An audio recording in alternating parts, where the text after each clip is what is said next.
ഹാദ്ര ഡയങ് റാത്തോ സംവിധാനം ചെയ്ത് 2024 ഇറങ്ങിയ ഒരു പുത്തൻ പുതിയ ഇന്തോനേഷ്യൻ ഹൊറർ ത്രില്ലർ ചിത്രമാണ് പേമണ്ടി ജനാസ. പ്രേതം തുടർച്ചയായി ഓരോരുത്തരെയും കൊല്ലാൻ തുടങ്ങി. എന്നാൽ ആ കൊലപാതകങ്ങൾ ഒക്കെയും ഒരു സൈക്കോ സീരിയൽ കില്ലർ ചെയ്യുന്ന പോലെ ഒരേ പാറ്റേണിലായിരുന്നു. എല്ലാവരും ഒരേ രീതിയിൽ കൊല്ലപ്പെടുന്നു. എന്നാൽ പ്രേതം സൈക്കോ ആയിരിക്കുമോ? നായികയുടെ വേണ്ടപ്പെട്ട ഒരാൾ കൂടി മരിച്ചതോടെ ഭയത്തോടെയാണെങ്കിലും മരണത്തിന് കാരണം എന്തായിരിക്കും എന്ന് അവൾ അന്വേഷിക്കാൻ തുടങ്ങി. ഭയപ്പെടുന്ന ഞെട്ടിക്കുന്ന രഹസ്യങ്ങളാണ് ഓരോന്നായി ചുരുളഴിയുന്നത്. അവസാനം എല്ലാറ്റിനും കാരണം ആരാണ്, എന്താണ് രഹസ്യം എന്നൊക്കെ അറിയുമ്പോഴാണ് ട്വിസ്റ്റ്. പേടിയുള്ളവർ രാത്രി ഒരിക്കലും ഈ ചിത്രം കാണരുത് എന്ന് എൻ്റെ സ്ഥിരം ചളി ഡയലോഗ് പറഞ്ഞുകൊണ്ട് തന്നെ തുടക്കം മുതൽ അവസാനം വരെ അതേ സസ്പെൻസോട് കൂടി പാക്കലാമാ. അതിനു മുൻപ് പുതുതായി വന്ന കൂട്ടുകാർ സബ്സ്ക്രൈബ് ചെയ്യാൻ മറക്കല്ലേ. And on and all notification.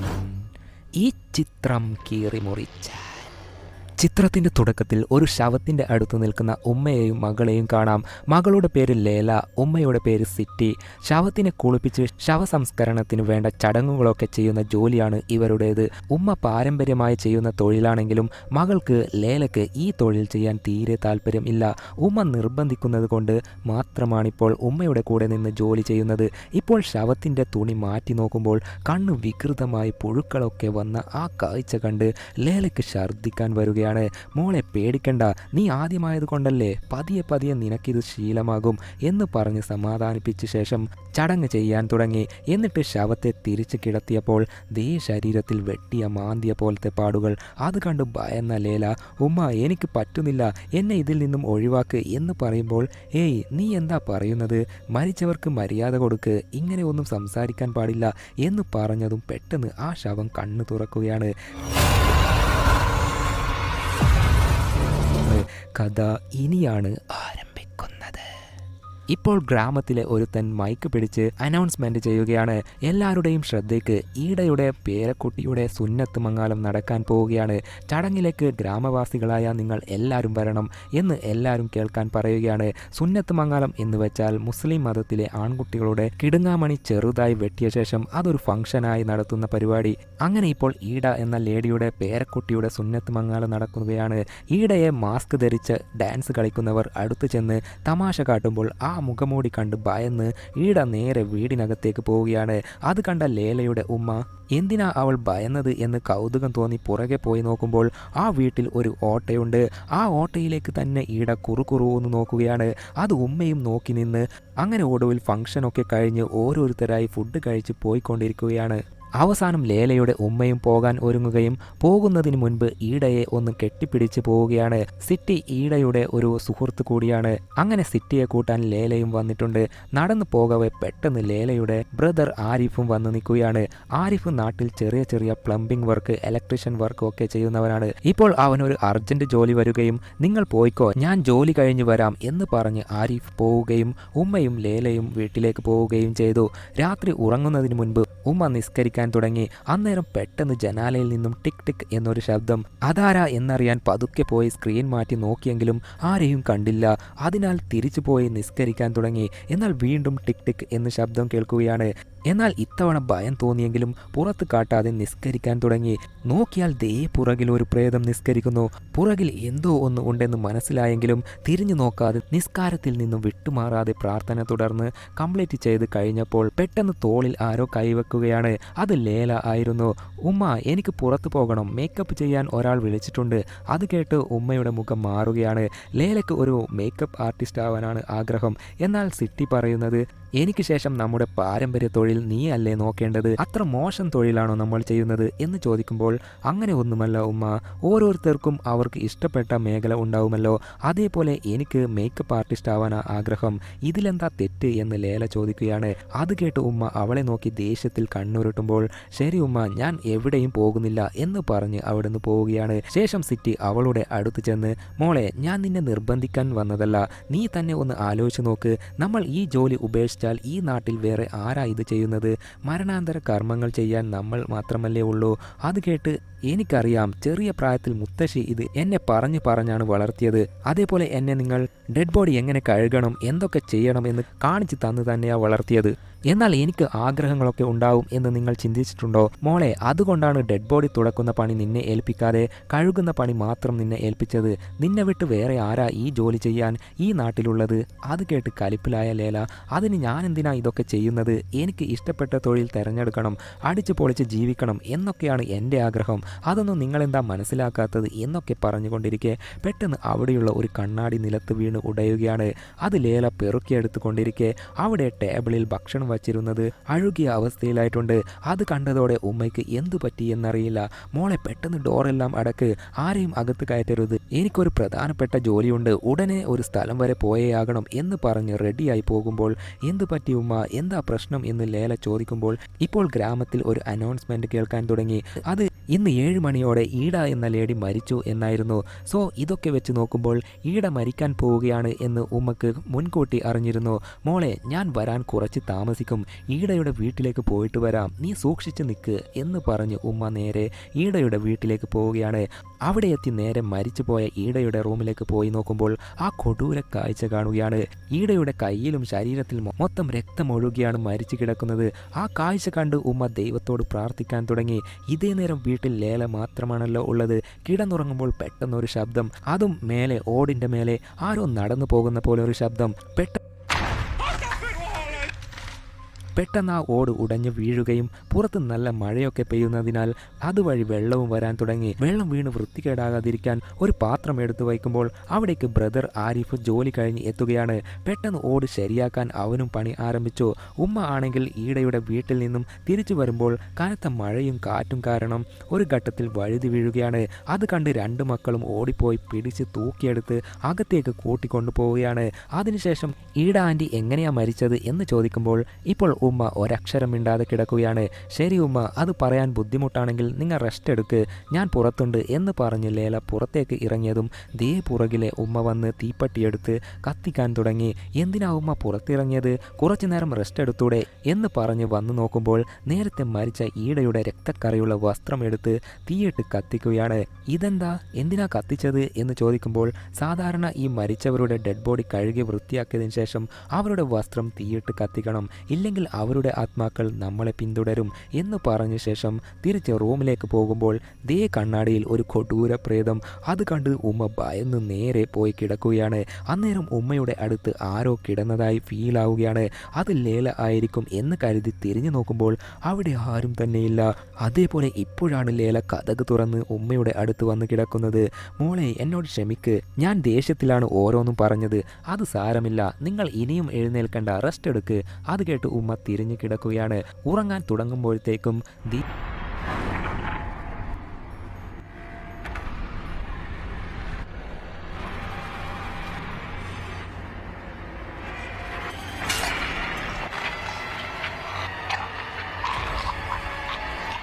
ഒരു കൊടൂര കൈ നിഴൽ പോലെ ഉമ്മയെ പിടിക്കാനായി വരുന്നു. അല്പം കഴിഞ്ഞ് ലേല തിരിഞ്ഞു കിടന്ന് നോക്കുമ്പോൾ ദേ ഉമ്മ രക്തമൊഴുകി കൊടൂരമായി മരിച്ചു കിടക്കുന്നു. ആ കാഴ്ച കണ്ട് ലേല അലറിക്കരയുമ്പോൾ ആ ശബ്ദം കേട്ട് ആരിഫ് ഓടിയെത്തി അവൻ ആ കാഴ്ച കണ്ട് വിഷമിച്ച് കരയുകയാണ്. അങ്ങനെ പിറ്റേ ദിവസം രാവിലെ ഉമ്മ മരിച്ച കാര്യം അനൗൺസ് ചെയ്ത് എല്ലാവരിലും എത്തിക്കുകയും ചെയ്തു. അവിടെ മരണാന്തര ചടങ്ങ് നടക്കുമ്പോൾ അവിടേക്ക് റിക്ക എന്നൊരു പെണ്ണ് വരികയാണ്. റിക്ക യഥാർത്ഥത്തിൽ ആരിഫിന്റെ ഫ്രണ്ടാണ്. എന്നാൽ ആരിഫിന് റിക്കയോട് ഒരു ക്രഷുണ്ട്. അതിനാൽ ഇടയ്ക്കിടയ്ക്ക് ആരിഫ് റിക്കയുടെ വീട്ടിലേക്ക് പോകാറുണ്ട്. ഇപ്പോൾ ഡെഡ് ബോഡി കുറേ നേരം വെക്കാൻ പാടില്ല, നീ വേണം അത് കഴുകി വൃത്തിയാക്കാൻ എന്ന് പറഞ്ഞതും ലേല മനസ്സ് ഉടഞ്ഞു നിൽക്കുന്നുണ്ടെങ്കിലും ഉമ്മയുടെ ശരീരം കഴുകി വൃത്തിയാക്കാൻ തുടങ്ങി. ഉമ്മയുടെ മുഖം കണ്ടപ്പോൾ അവൾക്ക് ആകെ വിഷമം താങ്ങാനാകാതെ, ഇല്ല, എനിക്കിത് കഴിയില്ല, ഞാൻ പോകട്ടെ ഉമ്മ എന്ന് മനസ്സിൽ പറഞ്ഞ് ആകെ സങ്കടപ്പെട്ട് പോകാൻ നോക്കുമ്പോൾ പെട്ടെന്ന് ലേലയുടെ കയ്യിൽ ആരോ വന്ന് പിടിക്കുകയാണ്. അത് മറ്റാരുമല്ല, അവളുടെ ഉമ്മയുടെ ആത്മാവാണ്. ഇത്രയും നാൾ ഡെഡ് ബോഡി എങ്ങനെ കഴുകണം എന്ന് ഉമ്മ ആണല്ലോ പറഞ്ഞു കൊടുത്തത്. ഇപ്പോൾ ഉമ്മയുടെ ആത്മാവ് തന്നെ ഉമ്മയുടെ ബോഡി കഴുകാൻ ലേലയെ ഹെൽപ്പ് ചെയ്യുകയാണ്. അങ്ങനെ ഓരോ ചടങ്ങ് ചെയ്ത ശേഷം ഉമ്മയുടെ വായിൽ എന്തോ ഉള്ളതായി ഫീലായി തുറന്നു നോക്കുമ്പോൾ പറമ്പിൽ വേലി കെട്ടുന്ന മുള്ളു കമ്പി ഉണ്ടല്ലോ, അങ്ങനെ ഒരു കമ്പി കഷ്ണം ഉമ്മയുടെ വായിൽ കാണുകയാണ്. അത് കണ്ട് ഇതെങ്ങനെ ഉമ്മയുടെ വായിലെത്തി എന്നറിയാതെ ലേല ഭയന്ന് വിഷമിച്ച് കരയുകയാണ്. അങ്ങനെ അതിനുശേഷം ഉമ്മയുടെ കർമ്മങ്ങളൊക്കെ ചെയ്ത് മറവ് ചെയ്യുകയും ചെയ്തു. ലേലയ്ക്ക് ആണെങ്കിൽ ഉമ്മയെ ഒരുപാട് മിസ് ചെയ്യുകയാണ്. അതിനാൽ ഉമ്മ അവസാനമായി രക്തത്തിൽ കുളിച്ച് കിടന്ന രക്തക്കറയുള്ള തലയണ കെട്ടിപ്പിടിച്ച് ഉമ്മയെ ഓർത്ത് കിടക്കുകയാണ്. അന്നേരം ഡോറിൽ തട്ടുന്ന ശബ്ദം കേട്ട് പോയി നോക്കുമ്പോൾ അയൽവാസികളൊക്കെ വന്നിരിക്കുന്നു. എന്തിനാണെന്ന് വച്ചാൽ ഉമ്മയുടെ മരണശേഷം പ്രാർത്ഥന ചെയ്യാനുണ്ട്, അതിന് റെഡിയായി വരണം എന്ന് പറഞ്ഞ് അവർ പോവുകയും ചെയ്തു. ലേല ആണെങ്കിൽ ഉമ്മയുടെ രക്തക്കറയുള്ള വസ്ത്രമൊക്കെ കഴുകാൻ തുടങ്ങി. അന്നേരം ആരിഫ് ജോലിക്ക് പോവാൻ റെഡിയാവുമ്പോൾ, എടാ ഉമ്മ മരിച്ചതിനാൽ നിനക്ക് കുറച്ചെങ്കിലും വിഷമം ഇല്ലേ?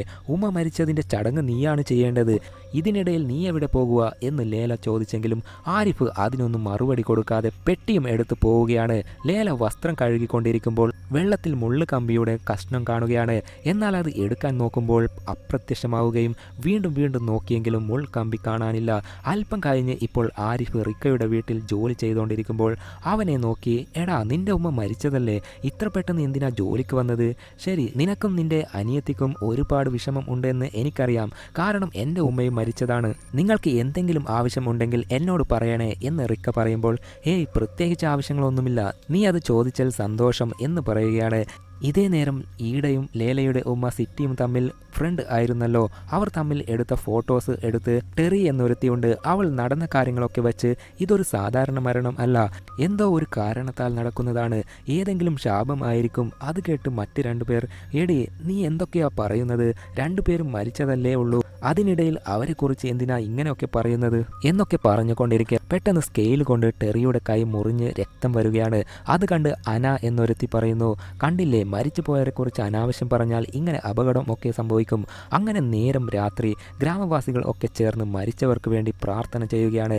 അന്നേരം ടെറിയുടെ അടുത്ത് ഒരു പുസ്തകം ഉണ്ട്. അതൊരു പ്രേതക്കൈ വന്ന് എടുക്കുകയും ടെറിയെ ഏതോ ഒരു പ്രേത വോയിസിൽ വിളിക്കുന്നതായി ടെറിക്ക് കേൾക്കുകയും അവൾ തിരിഞ്ഞു നോക്കുമ്പോൾ പെട്ടെന്ന് രണ്ട് പ്രേതങ്ങൾ വന്ന് അവളുടെ ചെവിയിൽ എന്തൊക്കെയോ പറഞ്ഞ് ഭയപ്പെടുത്തുകയാണ്.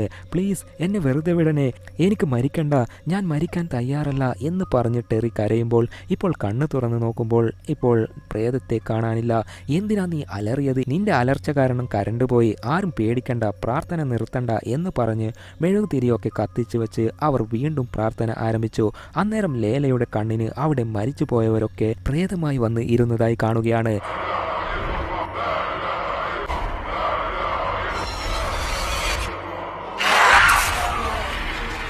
എന്നാൽ ജീവനോടെയുള്ള ഒരുത്തി ആ പ്രേതത്തിൻ്റെ കൂട്ടത്തിൽ ഇരുന്നതായി കണ്ട് അങ്ങോട്ടും ഇങ്ങോട്ടും നോക്കിക്കൊണ്ടിരിക്കെ പെട്ടെന്ന് അന പ്രേതമായി വന്ന് ലേലയെ ഭയപ്പെടുത്തുകയും അവൾ ഞെട്ടി അലറുകയാണ്.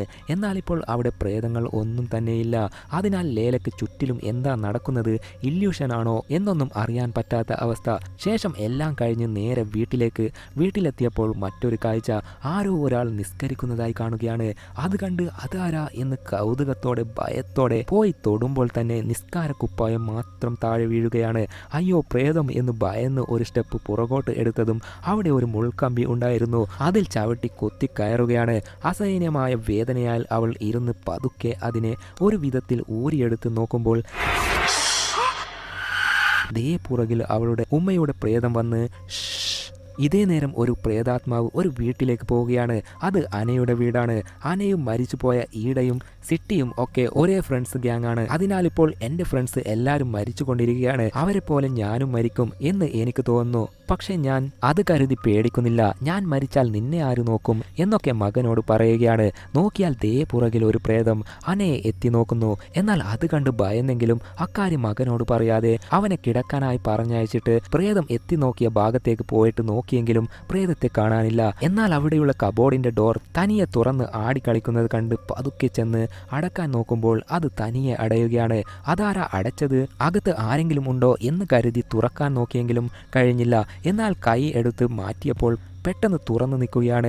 അതേപോലെ കബോർഡിൽ വസ്ത്രം വച്ചതിന് പുറകിൽ എന്തോ ഉള്ളതായി തോന്നി കുറുകുറുന്ന് നോക്കി നിൽക്കെ പെട്ടെന്നൊരു പ്രേതക്കായി വന്ന് അനയെ പിടികൂടുകയും ആ ശബ്ദം കേട്ട് അനയുടെ മകൻ അവിടേക്ക് പോയി നോക്കുമ്പോൾ അനയും കൊടൂരമായി രക്തം ഛർദ്ദിച്ച് മരിച്ചു കിടക്കുന്ന ആ കാഴ്ച മകൻ കാണുകയാണ്. ആ മരണവാർത്ത മൈക്കിൽ അനൗൺസ് ചെയ്യുകയും ശേഷം നാട്ടുകാർ നേരെ ലേലയുടെ വീട്ടിലേക്ക് പോയി ലേലയെ വിളിച്ചെങ്കിലും അവൾ ഡോർ തുറക്കുന്നതേയില്ല. ലേലയുടെ ഫാമിലി ആണല്ലോ മരിച്ചവരുടെ ശരീരം കുളിപ്പിച്ച് ശവസംസ്കരണത്തിനുള്ള കാര്യങ്ങൾ ചെയ്യുന്നത്. അന്നേരം അവിടെ എത്തിയ ആരിഫിനോട് എടാ നിന്റെ അനിയത്തി എന്താ ഡോർ തുറക്കാത്തത്, അവളല്ലേ കാര്യങ്ങൾ ചെയ്യേണ്ടത്, പറഞ്ഞു മനസ്സിലാക്കി കൂട്ടിട്ട് വാ എന്ന് പറഞ്ഞു വിടുകയും ആരിഫ് വീട്ടിൽ കയറി എടി നീ എന്താ ചെയ്യുന്നത്, അന മരിച്ച കാര്യം അറിഞ്ഞില്ലേ, അത് കേട്ട് അതൊക്കെ അറിഞ്ഞു, ഞാൻ ഇനി മരിച്ചവരുടെ ചടങ്ങ് ചെയ്യാൻ പോവില്ല, എനിക്കിപ്പോൾ ഭയങ്കര പേടിയാണ് എന്ന് പറയുകയാണ്. എന്ത് പേടിയോ, നീയല്ലേ ഉമ്മയുടെ ശരീരം ഒറ്റയ്ക്ക് കഴുകിയത്, അതെ ഞാൻ ഒറ്റയ്ക്ക് കഴുകിയത് മുതലാ എനിക്ക് പേടി തുടങ്ങിയത് എന്ന് പറഞ്ഞ് ആരിഫിനെ പറഞ്ഞുവിട്ട് ഡോർ അടച്ചു നിൽക്കുകയാണ്. അല്പം കഴിഞ്ഞ് മരിച്ചുപോയ അനയുടെ മകൻ ലേലയുടെ വീട്ടിലെത്തി ഡോർ തട്ടിക്കൊണ്ട് പ്ലീസ് ലേല താത്ത, എൻ്റെ ഉമ്മയുടെ ബോഡി നീ വേണം കഴുകാൻ, ചടങ്ങ് ചെയ്യാൻ വേറെ ആരുമില്ല, ഡോർ തുറക്ക്. എന്നാൽ ഇപ്പോൾ ലേല കതക് തുറക്കാൻ തയ്യാറായില്ല. അതിനാൽ ഇപ്പോൾ ഇവൾ വന്നില്ലെങ്കിൽ എന്താ, അടുത്ത നാട്ടിൽ നിന്നും വേറെ ആളെ കൂട്ടിയിട്ട് വരാമല്ലോ. ഏയ് അതിനൊന്നും ഇപ്പോൾ നേരമില്ല, ലേലയെ എങ്ങനെയെങ്കിലും കൺവിൻസ് ചെയ്യണം എന്നൊക്കെ നാട്ടുകാർ ചർച്ച ചെയ്യുകയാണ്. അന്നേരം അവിടേക്ക് ഒരു പോലീസുകാരൻ വന്നിട്ട് തുടർച്ചയായി 3 പേർ മരിച്ചതല്ലേ, അതിനാൽ എനിക്ക് മരിച്ചവരിൽ സംശയമുണ്ട്, ഡെഡ് ബോഡി ഒന്ന് കാണണം എന്ന് പറയുമ്പോൾ അനയുടെ മകൻ അതിന് സമ്മതിക്കുന്നില്ല. എന്തെന്നാൽ ഇവനും ഉമ്മയും മാത്രമാണ് വീട്ടിലുണ്ടായിരുന്നത്, അനയുടെ ശരീരത്തിൽ വേറെ മുറിവുകൾ ഒന്നും ഇല്ല, അതേപോലെ ഇവന്റെ കൺമുന്നിൽ വെച്ചാണ് അന രക്തം ഛർദ്ദിച്ച് മരിച്ചത്, സോ ഉമ്മ മരിക്കാൻ ആരും കാരണമല്ല, അതിനാൽ ഉമ്മയുടെ ബോഡി പോസ്റ്റ്മോർട്ടം ഒന്നും ചെയ്യാൻ ഞാൻ സമ്മതിക്കില്ല എന്ന് അവൻ പറയുകയാണ്. ഇതേ നേരം വീട്ടിലെ ലേല കിടന്നു നല്ല ഉറക്കത്തിലാണ്. അന്നേരം അവളുടെ മനസ്സിലേക്ക് ഒരു പ്രേതം വന്ന് എന്നെ രക്ഷിക്ക് എന്നെ രക്ഷിക്ക് എന്ന് പറയുകയാണ്. അത് കേട്ട് അവൾ പേടിച്ച് ഭയന്ന് കണ്ണു തുറക്കുകയും നോക്കിയ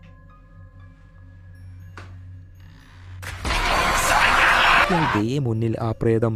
അത് കണ്ട് ഭയന്ന് അവൾ ആ റൂം വിട്ട് പുറത്തിറങ്ങുമ്പോൾ ആരിഫ് വീണ്ടും അവളോട് അനയുടെ ശരീരം കഴുകാനായി ആവശ്യപ്പെടുകയാണ്. അന എങ്ങനെയാ മരിച്ചത് എന്ന് ചോദിക്കുമ്പോൾ നമ്മുടെ ഉമ്മ എങ്ങനെയാണോ മരിച്ചത് അതേപോലെ രക്തം ഛർദ്ദിച്ചാണ് മരിച്ചത് എന്ന് ആരിഫ് പറഞ്ഞതും ലേല ഷോക്കായി നിൽക്കുകയാണ്.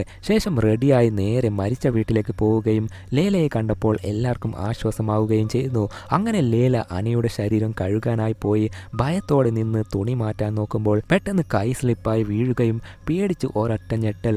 ആകെ ഭയന്നെങ്കിലും കൂടുതൽ ധൈര്യം സംഭരിച്ച് തുണി മാറ്റി അനയുടെ വായ തുറന്നു നോക്കുകയാണ്. എന്തെന്നാൽ ഉമ്മയുടെ വായിൽ ഉണ്ടായതുപോലെ എന്തെങ്കിലും മുൾക്കമ്പി ഉണ്ടോ എന്ന് നോക്കുകയാണ്. എന്നാൽ അവിടെ അങ്ങനെ ഒരു മുൾക്കമ്പി കണ്ടില്ല. അതിനാൽ ധൈര്യത്തോടെ ആ കുളിപ്പിക്കൽ ചടങ്ങ് ചെയ്യാൻ തുടങ്ങി. പെട്ടെന്ന് ആ ശരീരം എഴുന്നേറ്റ് ഇരുന്ന് അതിൻ്റെ വയറ്റിൽ തട്ടി എന്തോ പറയാനായി ശ്രമിക്കുകയാണ്. അത് കണ്ട് പേടിച്ച് മൂത്രമൊഴിച്ചോ എന്നറിയില്ല, വയറ്റിൽ എന്താ തൊട്ട് കാണിക്കുന്നത് എന്നൊരു കൗതുകത്തിൽ തുണിയെടുത്ത് മാറ്റി നോക്കുമ്പോൾ അവൾ നേരത്തെ വാ തുറന്ന് അന്വേഷിച്ച മുൾക്കമ്പി വയറ്റിലാണ് തറച്ചതായി കാണുന്നത്. പെട്ടെന്ന് അത് വലിച്ചൂരുമ്പോൾ ആ ശരീരത്തിലെ ഞരമ്പൊക്കെ പൊട്ടി കൂടെ വരികയും മുള്ള് എടുത്തതും ശരീരം പഴയതുപോലെ അവിടെ കിടക്കുകയാണ്. എന്നാൽ കണ്ണ് അടച്ചില്ല. അതിനാൽ പ്രാർത്ഥിച്ചുകൊണ്ട് കണ്ണ് മൂടാൻ നോക്കിയെങ്കിലും വീണ്ടും വീണ്ടും കണ്ണ് തുറക്കുകയാണ്. ആകെ ഭയന്ന് നിൽക്കുമ്പോൾ പെട്ടെന്ന് ലേലയുടെ തലയിൽ പിടിച്ച് ദയവ് ചെയ്ത് എന്നെ സഹായിക്കുക എന്ന് പ്രേതം പറഞ്ഞ് ഡെഡ് ബോഡിയായി കിടക്കുകയാണ്. അതിനുശേഷം ആ ശരീരം കഴുകി വൃത്തിയാക്കുകയും ചെയ്തു. അങ്ങനെ അനയുടെ ശരീരത്തിന് ചടങ്ങൊക്കെ ചെയ്ത് ആ ശരീരത്തെ ശ്മശാനത്തിൽ കൊണ്ടുപോയി മറവ് ചെയ്യുകയും ചെയ്തു. അങ്ങനെ പിറ്റേ ദിവസം ആരിഫ് റിക്കയുമായി സൊള്ളുന്നത് സംസാരിക്കുന്നത് ലേല കാണുകയാണ്. ശേഷം റിക്കയോട് എടി നീ എൻ്റെ ബ്രദറിനോട് ഇടയ്ക്കിടയ്ക്ക് സംസാരിക്കുന്നുണ്ടല്ലോ, നിങ്ങൾ തമ്മിൽ ലവ് ആണോ? ഏയ് അങ്ങനെ ഒന്നുമില്ല, ജോലി ചെയ്യുന്നതിനിടയിൽ ചുമ്മാ സംസാരിക്കുന്നതാ എന്ന് പറഞ്ഞ് റിക്ക അവിടുന്ന് പോവുകയാണ്. ലേല നേരെ മരിച്ചുപോയ അനയുടെ വീട്ടിലേക്ക് പോയി ആ പയ്യനെ വീട്ടിലെ കാര്യങ്ങളിൽ ഒക്കെ ഹെൽപ്പ് ചെയ്തുകൊണ്ട് എടാ എന്നോട് ക്ഷമിക്ക്, ഞാൻ നിൻ്റെ ഉമ്മയുടെ ശരീരം കഴുകാൻ ലേറ്റാക്കിയതിന് സോറി, അത് കുഴപ്പമില്ല, നിങ്ങൾ വന്നതിൽ സമാധാനം, എൻ്റെ ഉമ്മ എൻ്റെ കൺമുന്നിൽ വെച്ചാണ് മരിച്ചത്, എങ്ങനെ മരിച്ചു എന്താ കാരണം എന്നൊന്നും അറിയില്ല, എന്നാൽ ഉമ്മ മരിക്കുന്നതിന് മുൻപ് നൂറ് എന്നൊരു പേര് പറഞ്ഞതിന് ശേഷമാണ് മരിച്ചത്, അത് കേട്ട് നൂറ് ആരാണെന്ന് നിനക്കറിയോ എന്ന് ചോദിക്കുമ്പോൾ എനിക്കറിയാം എന്ന് പറഞ്ഞ് അവനൊരു ആൽബം എടുത്ത് കാണിക്കുകയാണ്. അതിൽ ലേലയുടെ ഉമ്മ സിറ്റിയും ഇവൻ്റെ ഉമ്മ അനയും പിന്നെ കുറച്ച് പേർ ചേർന്ന് ഒരു ഗാർഡനിലേക്ക് പോയിരുന്നു. അന്നേരം എടുത്ത ഫോട്ടോസാണത്. ആ ഗ്രൂപ്പ് ഫോട്ടോയിൽ ഒരു വശത്ത് കഴുത്ത് തിരിഞ്ഞ് നോക്കി നിൽക്കുന്ന ആ ലേഡിയാണ് നൂറ് എന്നവൻ പറയുകയാണ്. ശരി, നൂറ് ഇപ്പോൾ എവിടെയാ ഉള്ളത് എന്ന് ചോദിക്കുമ്പോൾ അത് എനിക്കറിയില്ല, എന്നാൽ നൂറ് ആളൊരു ഡിങ്കോൾഫി വീരത്തിയാണ്, അയൽപ്പക്കത്തുള്ള ഭർത്താക്കന്മാരെ വശീകരിച്ച് ഡിങ്കോൾഫി ചെയ്യുന്നവളാണ്, മോശം സ്ത്രീയാണ് എന്നൊക്കെ അയൽവാസികൾ അവളെക്കുറിച്ച് പറയുമായിരുന്നു, അതുമാത്രം എനിക്കറിയാം എന്ന് പറഞ്ഞ് അവൻ പോവുകയാണ്. അതിനിടയിൽ ആ ഗ്രൂപ്പ് ഫോട്ടോ ആൽബത്തിൽ നിന്ന് പറിച്ചെടുത്ത് തിരിച്ചു പോകാൻ നോക്കുമ്പോൾ ആ വീടിൻ്റെ മേൽക്കൂരയിൽ ഒരു ഓട്ട ഉള്ളതായി കാണുകയാണ്. ഓട് തകർന്ന പോലെ ഇതേപോലൊരു ഓട്ട ലേലയുടെ വീട്ടിലും ഉണ്ടല്ലോ. അത് നോക്കിക്കൊണ്ടിരിക്കെ അവിടേക്ക് ടെറി വന്ന്, എടി ഈ 3 മരണം ഒരേ രീതിയിലാണ്, അതിനാൽ ഇത് സാധാരണ മരണമല്ല, എന്തോ ശാപമാണ് എന്ന് പറഞ്ഞു പോവുകയാണ്. അങ്ങനെ അന്ന് രാത്രി ആർക്കും അറിയാതെ ലേല നേരെ ശ്മശാനത്തിലേക്ക് പോയിട്ട് ഈടയുടെ കല്ലറ കണ്ടുപിടിച്ച് അത് കുഴിച്ചെടുക്കാൻ തുടങ്ങി. എന്തിനാണെന്ന് വച്ചാൽ അനയുടെ വായിലും സിറ്റിയുടെ വായിൽ നിന്നും കിട്ടിയതുപോലത്തെ മുൾക്കമ്പി ഈടയുടെ വായിലും ഉണ്ടോ എന്ന് നോക്കാനാണ്. അങ്ങനെ ബോഡി കുഴിച്ചെടുത്ത് കമ്പി തപ്പാൻ തുടങ്ങി. വായിൽ എങ്ങും കണ്ടില്ല. എന്നാൽ നേരെ താഴെ ആ സ്വകാര്യ ഭാഗത്ത് ഒരു കമ്പി തടയുകയും അത് വലിച്ചെടുക്കുമ്പോൾ അതൊരു വലിയ കമ്പിയായിരുന്നു. അത് കണ്ട് ഞെട്ടി നിൽക്കുമ്പോൾ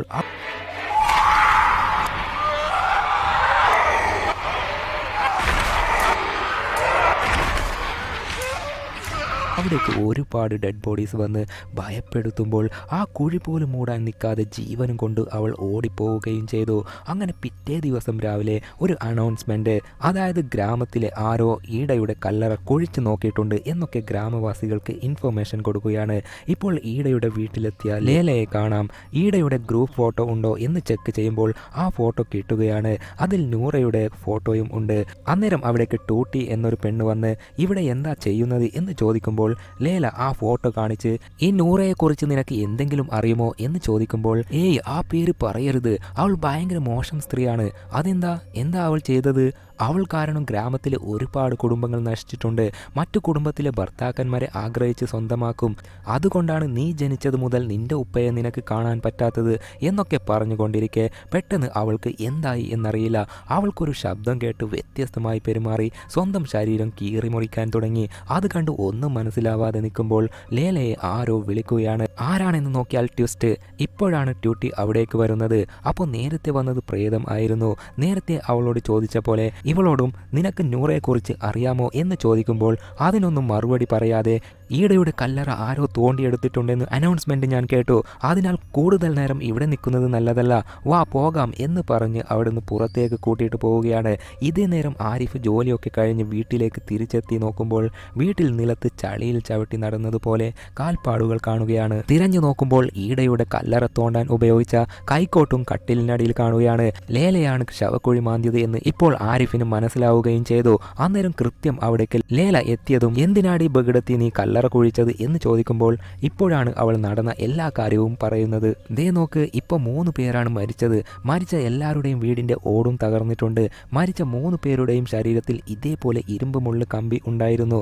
ഇതിനൊക്കെ അർത്ഥം എന്താ? 3 പേരും ഒരേ രീതിയിൽ മരിച്ചിട്ടുണ്ടെങ്കിൽ എന്തോ ഒരു ശാപം ഉണ്ടെന്നല്ലേ എന്നൊക്കെ പറയുമ്പോൾ ലേല പറഞ്ഞതൊക്കെ ഒരു വശത്ത് ടെറി ഒളിഞ്ഞ് നിന്ന് കേൾക്കുന്നുണ്ടായിരുന്നു. അവളാണെങ്കിൽ റേഡിയോ പോലെ ഒരു വായാടിയാണ്. കേട്ട കാര്യം നാട്ടിലുള്ള ഓരോരുത്തരോടും പറയാൻ തുടങ്ങി. അതിനുശേഷം 2 പേരെ കൂട്ടി നേരെ റിക്കയുടെ അടുത്ത് പോയി, നിനക്കൊരു കാര്യം അറിയോ? ഈ ഗ്രാമം ഒരു ശാപമൂലം ശപിക്കപ്പെട്ടിരിക്കുന്നു. അതും ഈ ഗ്രാമത്തിൽ നൂറ എന്നൊരുത്തി ഉണ്ടായിരുന്നു. അവൾ ഗ്രാമത്തിൽ ഓരോ വീട്ടിലേക്കും വേലക്കാരിയായി പോയിട്ട് വീട്ടിലുള്ള ഭർത്താക്കന്മാരെ ഒക്കെ മയക്കിയെടുത്ത് ഡിങ്കോൾഫി ചെയ്ത് ആ കുടുംബത്തെയൊക്കെ ഡിവോഴ്സിലേക്ക് എത്തിച്ച് ഒരുപാട് കുടുംബങ്ങൾ തകർന്നിട്ടുണ്ട്. അത് കേട്ട് കുടുംബം തകർന്നിട്ടുണ്ടെങ്കിൽ അത് നൂറ എന്ന പെണ്ണ് മാത്രം ആണോ കാരണം? ആ വീട്ടിലെ ഭർത്താക്കന്മാരും കൂടി കാരണമല്ലേ? അവിഹിതം നടന്നാൽ പെണ്ണിനെ മാത്രം കുറ്റം പറയുന്നത് എന്തിനാ എന്ന് പറഞ്ഞ് റിക്ക പോവുകയാണ്. അങ്ങനെ അന്ന് നേരം ഇരുട്ടിയപ്പോൾ ലേല ഇപ്പോൾ ടെറിയെ കാണാൻ പോയി. എടി, നീ എന്തിനാ നൂറയെക്കുറിച്ച് ആവശ്യമില്ലാതെ നാട്ടിൽ പാടി നടക്കുന്നത്? എന്നെ എന്തിനാ പറയുന്നത്? നീ തന്നെയല്ലേ മരിച്ചവർ ശാപമൂലമാണ് മരിച്ചത് എന്ന് പറഞ്ഞത്? അതേപോലെ നൂറയെക്കുറിച്ച് ടൂട്ടിയോട് പറഞ്ഞതും ഞാൻ കേട്ടു. അതുകൊണ്ടാണ് ഞാൻ ഈ കാര്യം നാട്ടിൽ എല്ലാവരോടും പറഞ്ഞത്. ഇതൊക്കെയല്ലേ എൻ്റെ ഒരു എൻ്റർടൈൻമെൻറ്റ് എന്നൊക്കെ പറഞ്ഞുകൊണ്ടിരിക്കെ അവിടേക്ക് ഒരു പോലീസുകാരൻ വരികയാണ്. എന്നിട്ട്, എടി ടെറി, നീ എന്തിനാ ആവശ്യമില്ലാതെ നൂറയെക്കുറിച്ച് വൃത്തികേട് പറഞ്ഞു പരത്തുന്നത്? നൂറ എന്ന സ്ത്രീ മരിച്ചതല്ലേ, വീണ്ടും എന്തിനാ മരിച്ചവരെ പറ്റി കുറ്റം പറഞ്ഞു നടക്കുന്നത്? അത് കേട്ട് ലേല ഷോക്കായി. എന്ത്, നൂറ മരിച്ചെന്നോ? എപ്പോഴാ, എങ്ങനെയാ എന്ന് ചോദിക്കുമ്പോൾ നൂറ ഈ ഗ്രാമത്തിലാണ് ഉണ്ടായിരുന്നത്. അവൾക്ക് ഹസ്ബൻഡ് ഇല്ല, വിധവയായി ജീവിച്ചതാണ്. എന്നാൽ ഒരു ദിവസം അവൾക്ക് എന്തായി എന്നറിയില്ല, ആത്മഹത്യ ചെയ്യുകയായിരുന്നു. സോ ഓൾറെഡി മരിച്ചുപോയ ഒരുത്തിയെക്കുറിച്ച് മോശം പറഞ്ഞ് നടക്കുന്നത് ശരിയല്ല. അത് കേട്ട്, ശരി, നൂറ മരിച്ചു എങ്കിൽ നൂറയ്ക്ക് ഒരു മകൾ ഉണ്ടായിരുന്നില്ലേ? അവൾ ഇപ്പോൾ എവിടെയാ ഉള്ളത് എന്ന് ലേല ചോദിക്കുമ്പോൾ പോലീസ് ടെൻഷനായ പോലെ ലേലയെ മാറ്റി നിർത്തി, ദേ നോക്ക്, നീ ആവശ്യമില്ലാത്ത കാര്യത്തിലാണ് തലയിടുന്നത്. നിനക്ക് എന്തെങ്കിലും വിഷയം അറിയാൻ സാധിച്ചാൽ എന്നെ അറിയിക്ക്, വേണ്ടാത്ത കാര്യത്തിൽ നീ പെടേണ്ട എന്ന് പറഞ്ഞ് പോലീസുകാരൻ അവിടുന്ന് പോവുകയാണ്. ലേല അകത്ത് പോയി നോക്കുമ്പോൾ ടെറി തല താഴ്ത്തിയിരുന്നിട്ടുണ്ട്.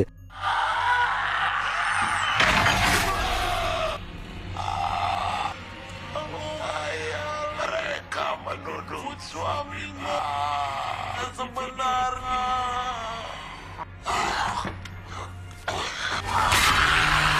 Kamu dari kampung ini, dasar perebut suami orang, kata mati. നോക്കിയാൽ ദേ അവളുടെ ശരീരത്തിൽ മരിച്ചുപോയ നൂറയുടെ ആത്മാവ് കയറിയിരിക്കുന്നു.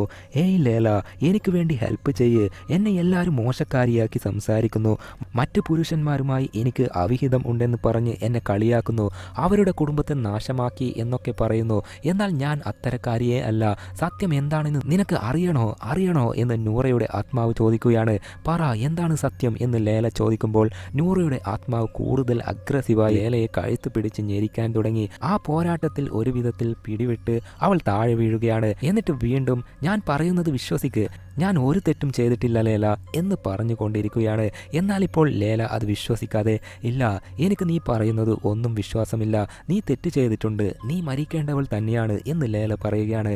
ഇപ്പോൾ ടെറിയുടെ ശരീരത്തിലെ നൂറയുടെ ആത്മാവ് പോവുകയും ചെയ്തു.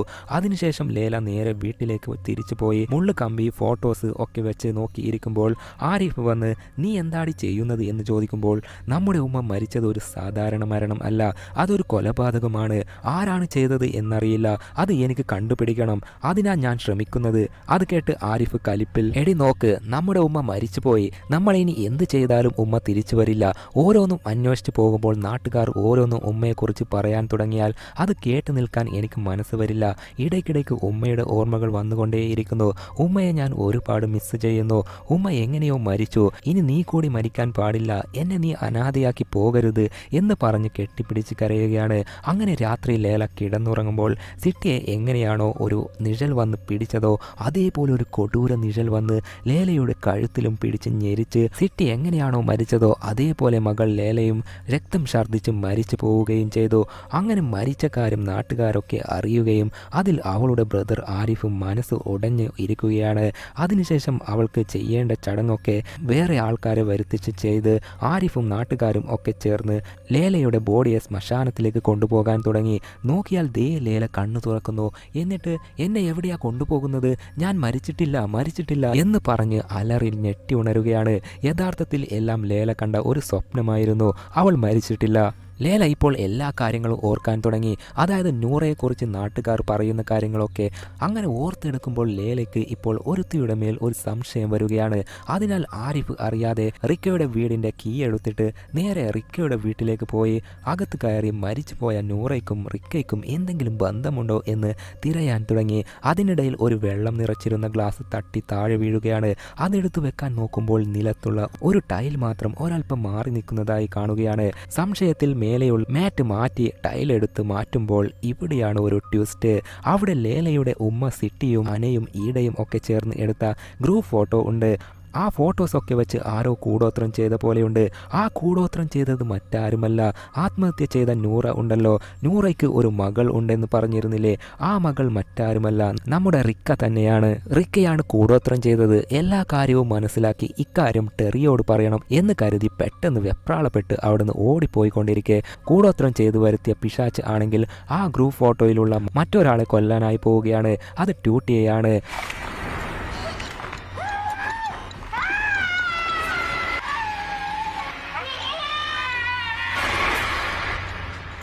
അവളെ പിടികൂടി വായ പൊത്തിപ്പിടിച്ച് കൊല്ലാൻ തുടങ്ങി. ഇതേ നേരം ലേല ഓടി ഒടുവിൽ ടെറിയുടെ വീട്ടിൽ എത്തി നിൽക്കുമ്പോൾ ടെറി അവിടെ നിസ്കരിക്കുകയായിരുന്നു. അതിനിടയിൽ, എടി, നൂറയുടെ മകൾ ആരാണെന്ന് ഞാൻ കണ്ടുപിടിച്ചു, എല്ലാറ്റിൻ്റെയും തെളിവ് എൻ്റെ പക്കലുണ്ട് എന്ന് പറയുമ്പോൾ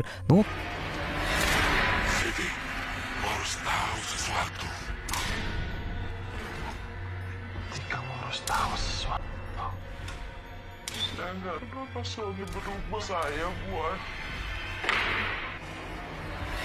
Aku menggoda muak. നോക്കിയാൽ ടെറി ഒരു പ്രേതത്തെ പോലെയായി. നീ എല്ലാ കാര്യവും അറിയണം എന്ന് പറഞ്ഞ് ടെറിയുടെ ശരീരത്തിലേക്ക് ഓരോ പ്രേതവും വന്ന് വിശദീകരിക്കാൻ തുടങ്ങി. നൂറ എന്ന ലേഡി ഈ ഗ്രാമത്തിലേക്ക് വന്ന ശേഷം ഒരുപാട് ഗോസിപ്പ്, നുണപ്രചാരണങ്ങൾ പരന്നിരുന്നു.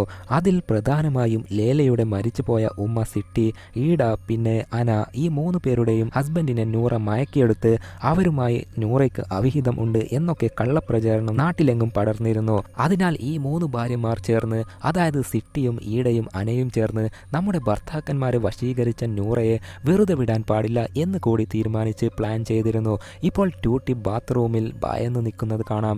രക്തം മഴ പോലെ അവിടെ പെയ്യാൻ തുടങ്ങി. അന്നേരം ട്യൂട്ടി വഴുതി വീഴുകയും അവിടെയുള്ള ഒരു കൂർത്ത മുള്ളുകമ്പി ട്യൂട്ടിയുടെ കണ്ണിലേക്ക് തന്നെ തറച്ച് കയറുകയും വലിച്ചു ഊരാൻ ശ്രമിക്കുമ്പോൾ കണ്ണടക്കം ഇളകി പോകുന്നു. അതോടെ ഒടുവിൽ ട്യൂട്ടിയും മരിച്ചു. നൂറയുടെ കഥയിൽ ആ ട്യൂട്ടിക്കും ഒരു പങ്കുണ്ടായിരുന്നു. ഇപ്പോൾ പതിവ് പോലെ ട്യൂട്ടിയും മരിച്ചു എന്ന് അനൗൺസ്മെന്റ് വരികയാണ്. ട്യൂട്ടിയുടെ ഡെഡ് ബോഡിയും ലേല ആണല്ലോ കഴുകേണ്ടത്. അങ്ങനെ ട്യൂട്ടിയുടെ വീട്ടിൽ പോയി ചടങ്ങ് ആരംഭിച്ചു. കണ്ണിൽ തറച്ച മുള്ളു കമ്പി ഊരാൻ നോക്കുമ്പോൾ പെട്ടെന്ന് ട്യൂട്ടി ഒരൊറ്റ എഴുന്നേൽക്കൽ. നോക്കിയാൽ ദേ മുള്ളു കമ്പി ട്യൂട്ടിയുടെ ഞരമ്പിൽ കൂടി അകത്തേക്ക് കയറി പോകുന്നു. ശരീരത്തിൽ കയറി കയറി ഒടുവിൽ വായിലൂടെ പുറത്തു വരികയാണ്. കൊടൂരം അല്ല, അതുക്കും മേലെ ആ കമ്പിയെ പിടിച്ച് ലേല പതുക്കെ പുറത്തെടുത്തപ്പോൾ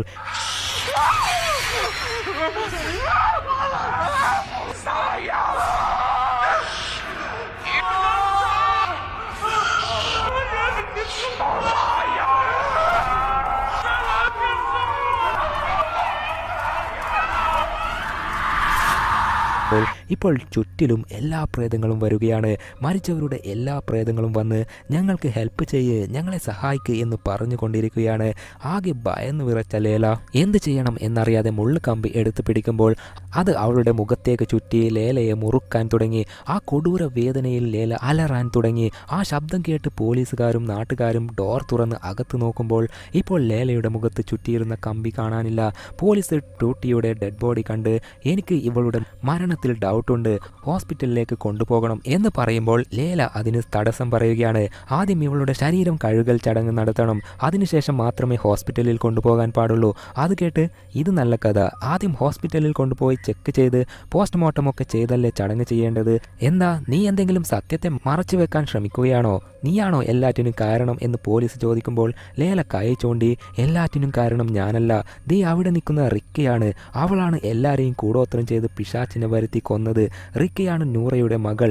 അത് കേട്ട് പോലീസ് കാര്യമാക്കിയെടുക്കാതെ ആദ്യം ട്യൂട്ടിയുടെ ഡെഡ് ബോഡി ഹോസ്പിറ്റലിൽ കൊണ്ടുപോയിട്ട് റിപ്പോർട്ട് വരട്ടെ, അതിനുശേഷം ഇത് ചെയ്തത് ആരെങ്കിലും ആണെങ്കിൽ അത് കണ്ടുപിടിക്കാം എന്ന് പറഞ്ഞിട്ട് കാര്യങ്ങൾ ചെയ്യുമ്പോൾ അതിനിടയിൽ റിക്ക അവിടുന്ന് നൈസായിട്ട് എസ്കേപ്പ് ആവാൻ നോക്കുമ്പോൾ അവളെ ലേല പിടിച്ചു നിർത്തി. പറയടി, മര്യാദയ്ക്ക് പറ, എല്ലാം ചെയ്തത് നീ തന്നെയല്ലേ എന്ന് ചോദിക്കുമ്പോൾ എടി, ഓരോരുത്തർ ചെയ്ത തെറ്റിനുള്ള ശിക്ഷ ഓരോരുത്തരായി അനുഭവിച്ചു കൊണ്ടിരിക്കുകയാണ്, ഇതിൽ നിനക്ക് ഒരു കാര്യവും ഇല്ല, വേണ്ടാത്ത കാര്യത്തിന് നീ തലയിടാൻ നിൽക്കണ്ട, നിനക്ക് പിന്നെ തലയുണ്ടാവില്ല എന്ന് റിക്ക മാസ് ഡയലോഗ് പറഞ്ഞ് അവിടുന്ന് പോവുകയും ചെയ്തു. ശേഷം ട്യൂട്ടിയുടെ ബോഡി കൊണ്ടുപോകാൻ നോക്കുമ്പോൾ എങ്ങനെയോ സ്ലിപ്പായി താഴെ വീഴുകയും ബോഡി വീണ ഉടനെ അവിടെയുള്ള എല്ലാവർക്കും എല്ലാവരുടെയും ശരീരത്തിൽ പ്രേതബാധ കയറിയതുപോലെ പെരുമാറാൻ തുടങ്ങി. എന്തെന്നാൽ ട്യൂട്ടിയുടെ ശരീരം ഇതുവരെയായിട്ടും കഴുകി ചടങ്ങ് ചെയ്ത് പൂർത്തിയാക്കിയിട്ടില്ല.